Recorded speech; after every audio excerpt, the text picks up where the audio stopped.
But that takes some more time. It's not can be done only with one of two. Well, it's going to take a long time to clean up the mess that President Biden left us. Yes. Let's go now. What are your views on infrastructure, on the public safety? You know a lot of that, and education in your district, District 10.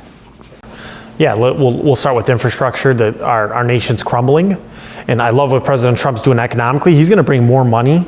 He's going to grow this economy. Let's take some of that money and push it to the states so we can develop, usually infrastructure is a state's issue, but whatever we can do at the federal level to be a partner, more than willing to do. And President Trump is going to bring money from abroad back into America. And it's actually a national, I just want to answer this, Raphael. It's a national security issue when we're relying on foreign adversaries that hate America for steel, for medicine, for pharmaceuticals. So make the stuff here. No more games. All right.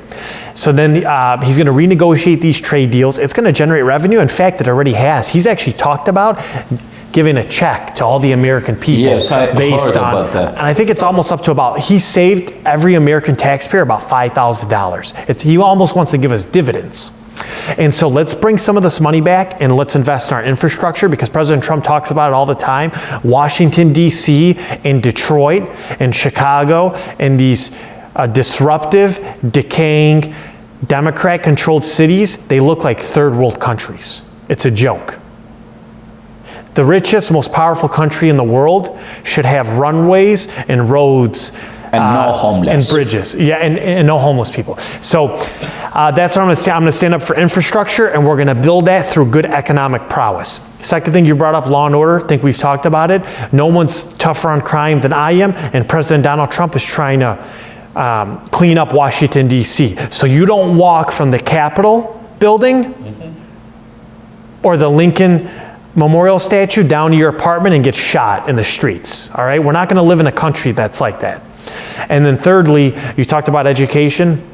You know what I believe about education? That our public school system is failing our students. It's sad. And it's failing Americans. And I think the teachers union has such a corrupt collapse on how we control funding, because they're the biggest lobby. People don't realize it. I'm all supportive for teachers. We're going to protect them.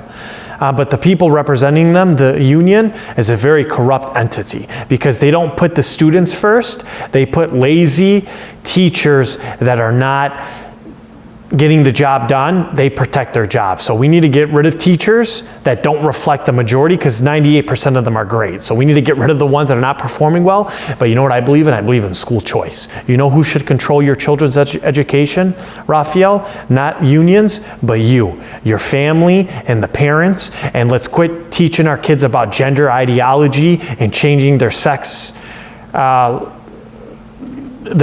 and their lifestyle, and teach them about STEM, science, technology, engineering, and math, because that's the way of the world. And if your child is in a failing school, I care about minorities too, in inner cities, because their schools are failing them. So allow them, if their parents want to take them to another public school or another charter school, or you know what, there's nothing wrong about being faithful and being a religious person. There's a lot of faith-based schools out there that are great institutions, and they're going to educate the kids the right way, but they're also going to instill faith. That's the type of people that we want in this country, and the type of children that we want to raise. So I believe 100% in school choice. Let the tax dollar follow the child and the family, and let these schools, competition is very healthy, Raphael. Let the schools compete against each other, because when the public schools compete against other public schools, other districts, charter schools, private schools, parochial schools, it's going to raise the standard for every single school. Yeah. And then one more thing I want to bring up. College is not for everyone, Raphael. All right, I went to college, and I went to law school, and that was my path and that was my calling. But a lot of students, maybe your children, want to go to vocational schools, want to go to trade schools. So quit pushing these kids into universities that, frankly, these schools are indoctrinating these children. All right. They teach them to hate America. Then they leave without any practical skills, with $200,000-$300,000 in debt from these American universities. What we need to do is push children to trade schools and started in high school, bring it back. We used to do the trades in high school all the time. Why we got rid of it, I have no idea. But if you send students to trade schools, let's get less philosophers out there. Let's get less gender study majors because they don't bring a lot of value to America. And we need more electricians, more pipe fitters, more mechanics. And when we bring these people into America, they're going to build America back up, back to your point on infrastructure. And guess what? They're going to graduate from a journeyman school or a trade school with zero debt. And they're going to be able to get a job. But you know what they can do, Raphael? They can actually start their own business. Their heating and cooling business, a mechanical business, an electrician business. And those people in those fields do exceptionally well. And a lot of people in those fields, Raphael, make upwards of 80,000, 6 figures a year. And so I'm going to be a big proponent on trade schools. Okay, let's now go to some other things. Let's talk about the Albanian community and the 10th district. What steps will you take to mobilize the Albanian American vote in Michigan 10th district? Why the Albanians have to vote for you? Only because you are an Albanian? Tell them. All right, well, it's going to start with Albanian TV. Number one, I really mean that from my heart. Albanian TV's been getting the word out. Hopefully Albanian TV and Gani Vila and Raphael, my friends, continue to get the word out about getting an Albanian in office. And you want someone like me, because I have character, I have integrity, I believe in honesty, I believe in transparency. I was raised like that because I'm Shqiptar. And nobody is ever going to be closer to you, Raphael. No one is ever going to represent you and our people better than me. Ever. Because your own brother loves for you, cares for you, and shares the same bloodline as you. So how we're going to mobilize the Albanians? Well, we're going to hopefully use Albanian TV, and Albanian TV has been a great partner with us. Number two, we're going to try to use the religious leaders in this community. And I'm proud to say that I've gone to the Jami and met with Hoj Gurguri. I went to the Teche and met with Baba Elutan at the Bektashi Monastery in Taylor. I met with Father Fred, my home parish at St. Paul's Albanian Catholic Church. We're going to go to the Southfield Albanian Church. There's also an Orthodox church. And so we're going to rally all these religious leaders because, first of all, we care about them, we respect them, we thank them for what they do, number one. Number two, it's a great way to mobilize the Albanian community because regardless of the various faith backgrounds, we're all Albanian. And my door is always going to be open to the Albanian people for their issues. And I'm going to listen to them.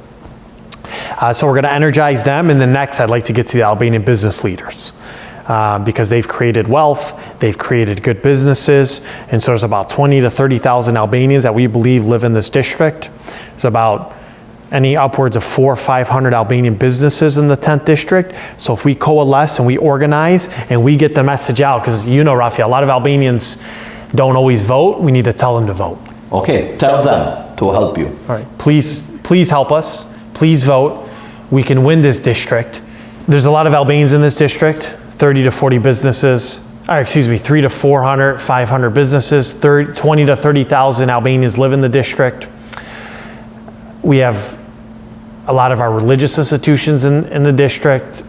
We live in the district, we own businesses, so that's a good base to jump off of. But here's why them voting makes such a big difference, Raphael. Albanians don't realize their voting power, their potential.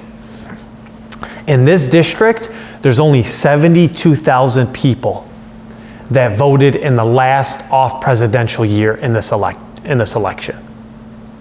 If we get out 10, 20, 30,000 Albanians, and then I already have great grassroots support, I already have some key endorsements, some law enforcement endorsements, the auto workers for Trump, I'm gonna knock doors. If we get those voters and get them out to vote, and the Republicans, and then we accompany it with 10, 20, 30,000 Albanian votes, no one's gonna beat us in this primary.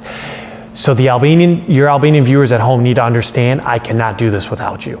We have the resume, I have the public service experience, I have the willingness to work hard, but if they get out and vote, we can change this election and flip it upside down on its head. And we've seen this out of Dearborn, we've seen it out of Hamtramck, we've seen it with some other ethnic areas they're controlled by that entire ethnic group in that city.